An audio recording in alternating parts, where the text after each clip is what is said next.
नमस्कार। कार्यक्रम ख़ास मुलाकात में आपका बहुत बहुत स्वागत है। और नए साल की दस्तक के साथ ही मध्य प्रदेश में एक बहुत ही महत्वपूर्ण इवेंट हो रहा है।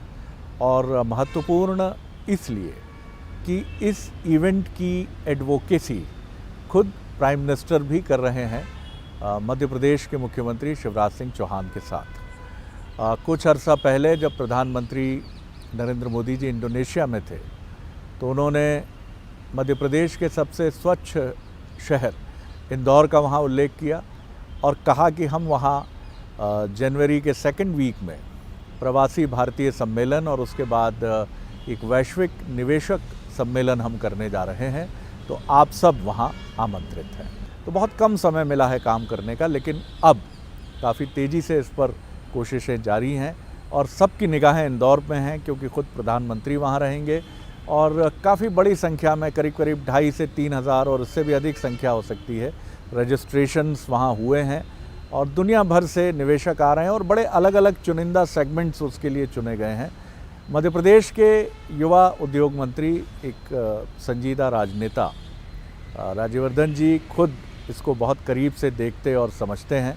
तो आज इसी इवेंट पर बात करने के लिए राज्यवर्धन सिंह दत्तीगांव, मध्य प्रदेश के युवा उद्योग मंत्री हमारे साथ हैं और निरंतर वो तैयारियों में व्यस्त हैं, फिर भी हमें समय उन्होंने दिया। सर धन्यवाद पहले तो कि आपने हमें ये समय दिया।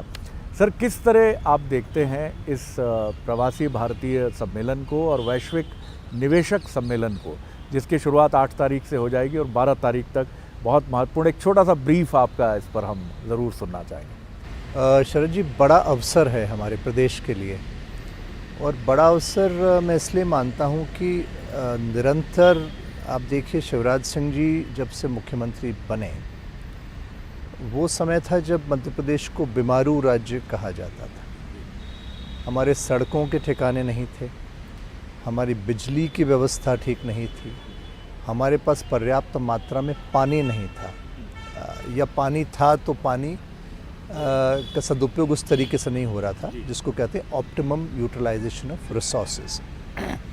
धीरे धीरे समय के साथ साथ उन्होंने इंफ्रा बिल्ड करा, इंफ्रा के साथ साथ इकोसिस्टम बिल्ड करा, इकोसिस्टम के साथ साथ माइंडसेट चेंज किया।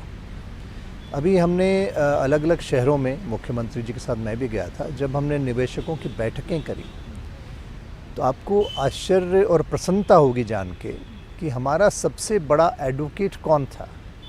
हमारे सबसे बड़े एडवोकेट वो लोग थे जो यहाँ पे पहले से निवेश कर चुके हैं, चाहे श्रेष्ठकर हों जो टेक्सटाइल और गारमेंट्स में है, चाहे आयशर ग्रुप हो जो एक बड़ा ऑटोमोटिव हमारा जायंट है, चाहे फर्मा के हमारे लोग हो, चाहे पीरामल हो।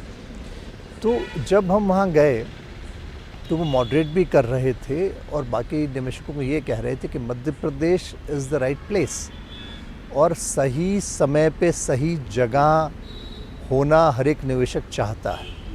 तो हमारा सबसे बड़ा एडवांटेज जो डिसएडवांटेज एक समय हुआ करता था, सेंट्रल लोकेशन, लैंडलॉक ज़रूर है पर आज 50% बाज़ार भारत का मध्य प्रदेश के अंदर और इर्द गिर्द है। और आप देखिए एक फ़र्क क्या इस समिट में है। हाँ, प्रधानमंत्री जी आ रहे हैं, अब प्रवासी भारतीय दिवस यहाँ पे होने वाला है। गांधी जी जब आए थे तो सबसे पहले एनआरआई गांधी जी थे, तो वो इस तरीके से 9 तारीख का महत्व, तो 8 तारीख से लेके 10 तारीख तक ये फंक्शन रहेगा और 11 और 12 को GIS रहेगी। फॉरेन कंट्री का पार्टिसिपेशन आप देखिए, 68 कंट्रीज़ यहाँ पार्टिसिपेट कर रहे हैं और 32 हमारे जो एम्बसीज़ हैं उनके रिप्रेजेंटेटिव हमारे पास यहाँ पे आ रहे हैं। करीब करीब बड़े घराने जो उद्योग के हमारे 300 बड़े बिजनेस हाउसेज यहाँ पार्टिसिपेट कर रहे हैं। करीब करीब 4,500 रजिस्ट्रेशन हमारा हुआ है यहाँ। तो एक व्यापक पैमाने पे यहाँ पे पार्टिसिपेशन हो रहा है। हम B2B फैसिलिटेट तो कर ही रहे हैं, G2B फैसिलिटेट कर रहे हैं। हमारे जो एक्सपोर्टर्स हैं, जो ज़्यादा जहाँ निवेश जो जिनका इंटरेस्ट ज़्यादा है, जहाँ वो एक्सपोर्ट करते हैं, चाहे US हो चाहे दूसरे कंट्री यूरोपियन कंट्रीज़ हो, उनका हम डायरेक्टली इंटरेक्शन करा रहे हैं। प्रधानमंत्री जी की एक जिला एक उत्पाद योजना में जहाँ माइक्रो लेवल से एक्सपोर्ट उठा के हमें जो हमारी स्ट्रेंथ्स रही हैं, चाहे महेश्वरी, चाहे चंदेरी, चाहे बाग प्रिंट्स, इन सभी को हम ब्रांड करके, मार्केट करके, उनको ओरिएंट करके, उनको एजुकेट करके, एक्सपोर्ट फ्रेंडली उनको बना के उनको ऊपर ला रहे हैं। ई कॉमर्स पे बड़ा काम हो रहा है। हमारा फर्मा, हमारा फूड, हमारा टेक्सटाइल, हमारा इनफैक्ट जो आर्टिफिशियल इंटेलिजेंस है या आईटी सर्विसेज है, उसकी स्ट्रेंथ, ये सभी हम एग्जिबिट करेंगे। इंदौर को मार्केट करने का भी एक मौका है, मध्य प्रदेश को भी मार्केट करने का एक मौका है ग्लोबली और भारत के लेवल पर। लेकिन आपने जो सबसे इम्पॉर्टेंट बात हमसे शेयर की कि इस बार आपकी एडवोकेसी वो लोग कर रहे हैं जिन्होंने मध्य प्रदेश में निवेश किया है।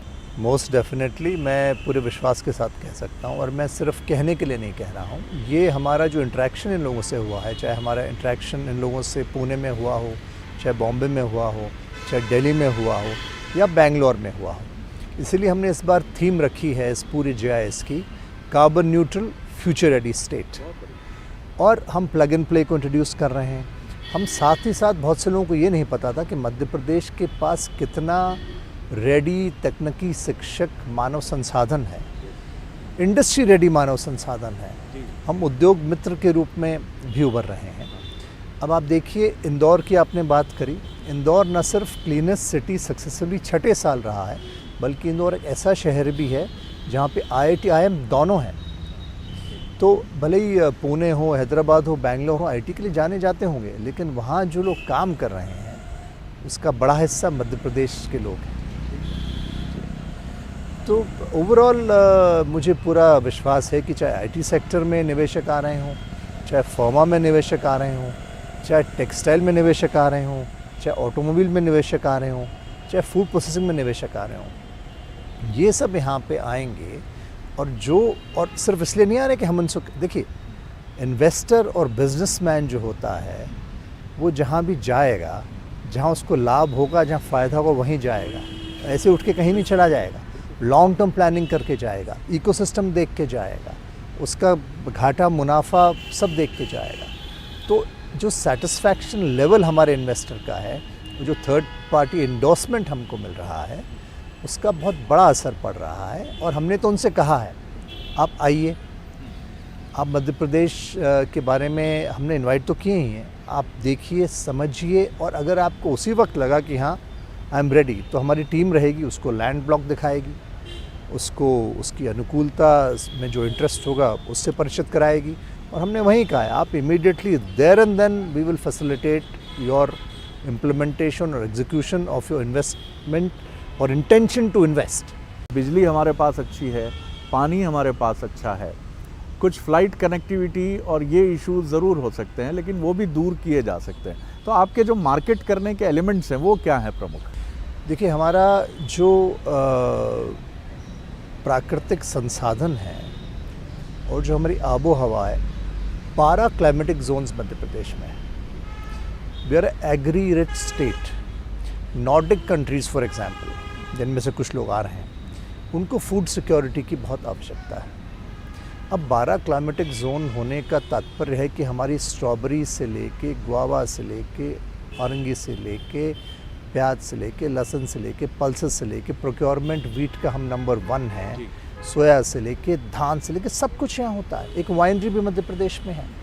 तो जो कंट्रीज़ इसको देख रही हैं, उनका बैकवर्ड फॉरवर्ड इंटीग्रेशन दोनों होगा। सोर्सिंग भी वहीं से होगी, आपको वहाँ कॉस्ट बचेगी, आप उसमें वैल्यू एडिशन करेंगे, आप उसको करके कहीं भी एक्सपोर्ट कर सकते हैं। FDI में पूरा लेजिस्लेशन जो मोदी जी ने हेल्प किया है, उसके बाद में बहुत वहाँ भी उनको बेनिफिट है। हमारी जो पॉलिसीज़ हैं, हम कह रहे हैं जो इंडस्ट्रियल पॉलिसी हमारी हमने स्पेसिफिक्स के लिए बनाई है, हमने एथेनॉल के लिए बनाई है, हमने EV के लिए बनाई है। उसके अलावा और आपको कुछ चाहिए तो CCIP में आप आइए। ऑटोमोबाइल्स के लिए हमारे पास एशिया का लार्जेस्ट ऑटो टेस्टिंग ट्रैक, दुनिया का चौथा सबसे बड़ा ऑटो टेस्टिंग ट्रैक, ग्रोथ का हमारे पास ट्रैक रिकॉर्ड है।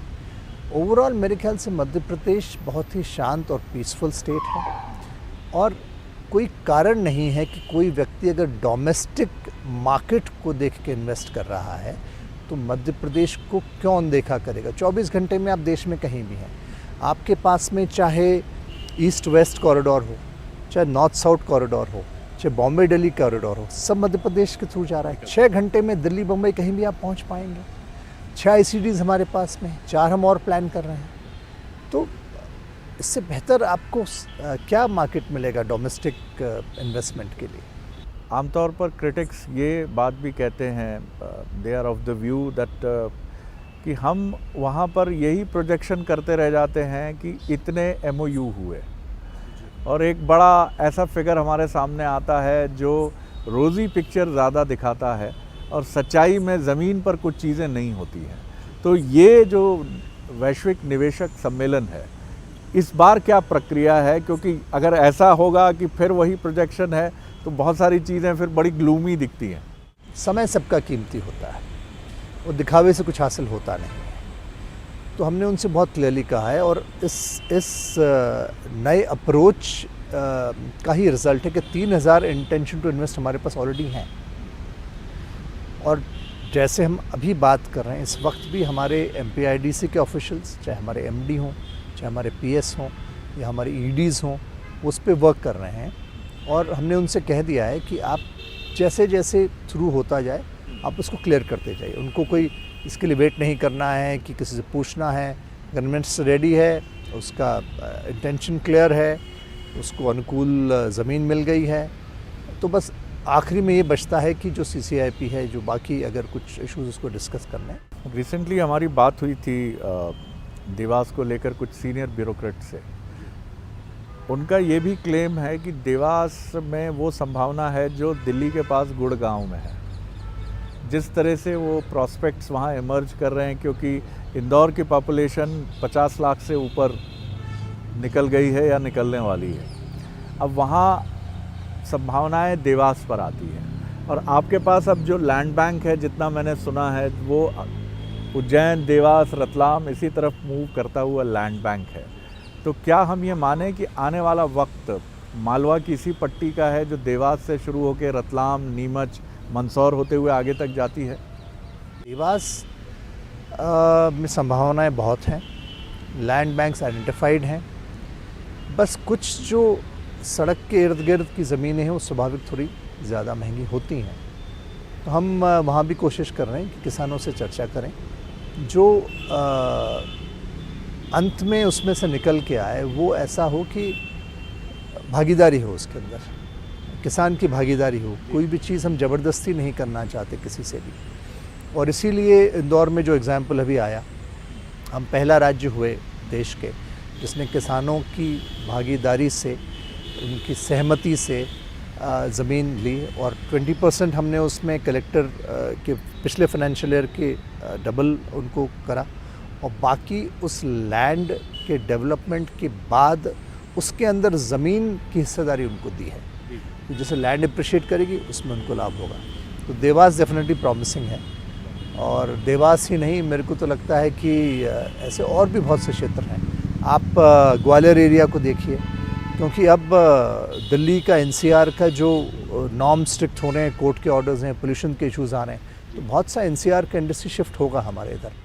ये आप किस तरह से देखते हैं इस चीज़ को कि एक मांग हमेशा ये भी उठती है कि आप बाहर से आने वाले उद्योगपतियों के लिए, मध्य प्रदेश के बाहर से आने वालों के लिए लाल कालीन आप बिछाते हैं, तो जो मध्य प्रदेश के उद्योगपति और बिजनेस हाउसेज हैं उनका किस तरह से आप स्वागत करते हैं? आप मध्य प्रदेश के इंडस्ट्रियलिस्ट की बात कर रहे हैं, तो मैं आपको प्रतिभा सिंटेक्स का एग्जांपल देना चाहता हूँ। आप शेरस्कर फैमिली से कभी मिलिएगा या उनको कभी इनवाइट, कोई प्रोग्राम आप करें, ऐसे आप उनको इनवाइट करिएगा और आप उनसे पूछिएगा उनका क्या एक्सपीरियंस रहा है, कितना सपोर्ट मध्य प्रदेश की सरकार ने, मुख्यमंत्री ने उनको किया है और कहाँ कहाँ किया है। ये पॉलिसी ही मध्य प्रदेश की हमने ऐसी बना दी है कि हमने उसको रिस्ट्रिक्टेड नहीं रखा है।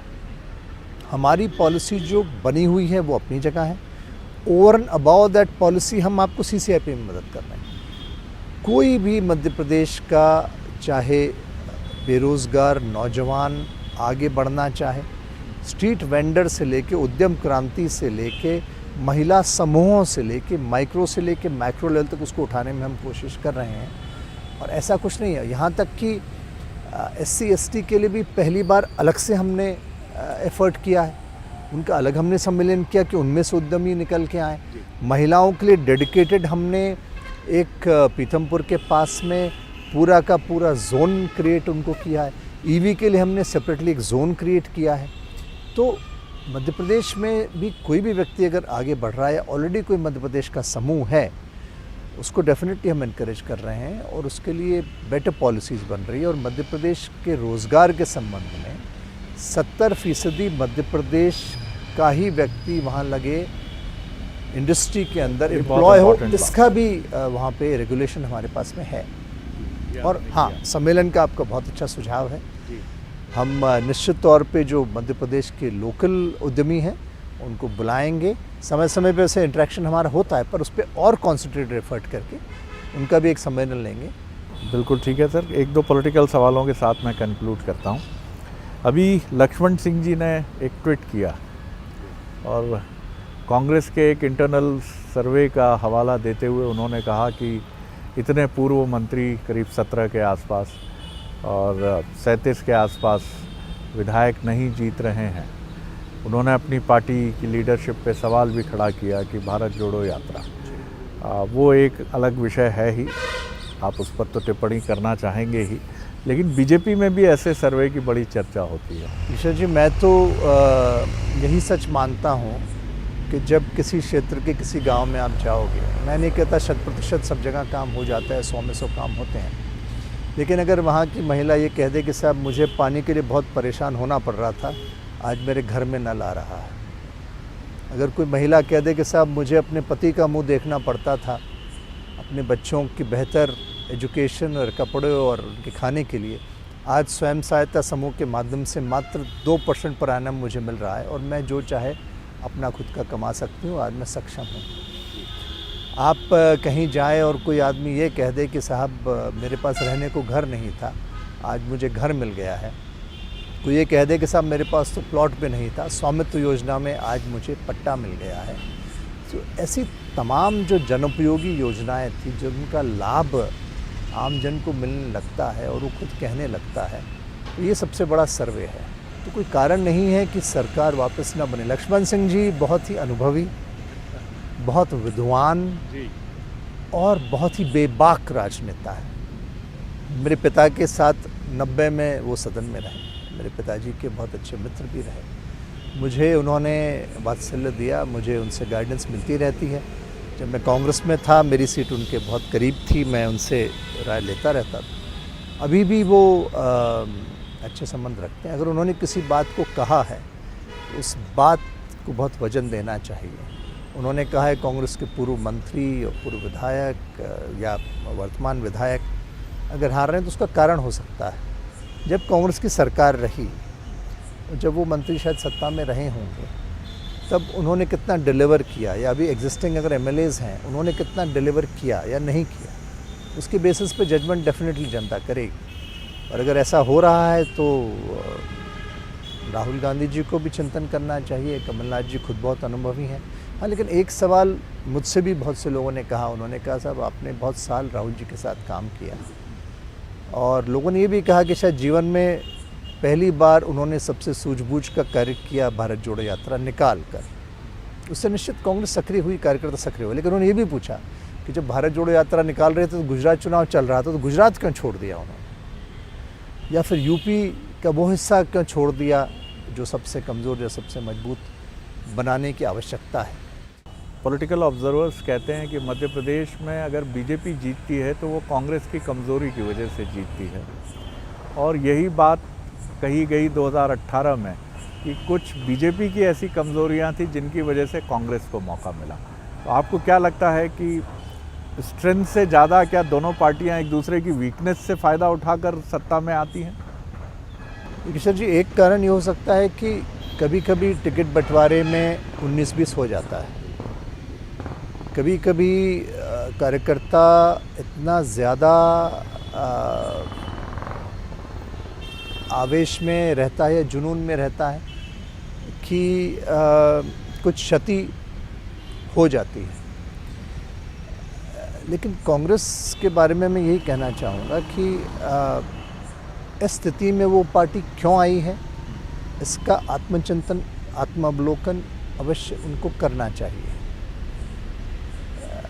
बीजेपी आज इतनी मजबूत क्यों है, ये भी उनको समझना चाहिए। राष्ट्र का भाव, प्रदेश का भाव, क्षेत्र का भाव, जिले का भाव क्या है, इसको भी सबको समझ के स्वीकार करना चाहिए।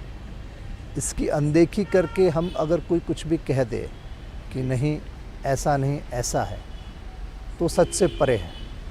और इसलिए मैं मानता हूँ कि काम के आधार पे, मोदी जी के नेतृत्व के आधार पे, उनकी निर्णय लेने की क्षमता को देखते हुए, राष्ट्र का आज जो अंतर्राष्ट्रीय स्तर पे मान सम्मान है उसको देखते हुए, शिवराज सिंह जी की सरकार ने जो काम किया है ज़मीनी तौर पे, उसको देखते हुए, आज कल से बेहतर है उसको देखते हुए, और भविष्य आज से बेहतर हो सकता है अगर ये निरंतरता सरकारों में रही केंद्र और राज्य की, इसको देखते हुए मतदाता निश्चित तौर पे मतदान करेगा, ऐसा मैं मानता हूँ। जी, आपके लिए कहा जाता है कि आप थोड़ा सा लाइमलाइट में नहीं रहते हैं, अपना काम करना, पीछे से बैकड्रॉप में रह के काम करना पसंद करते हैं।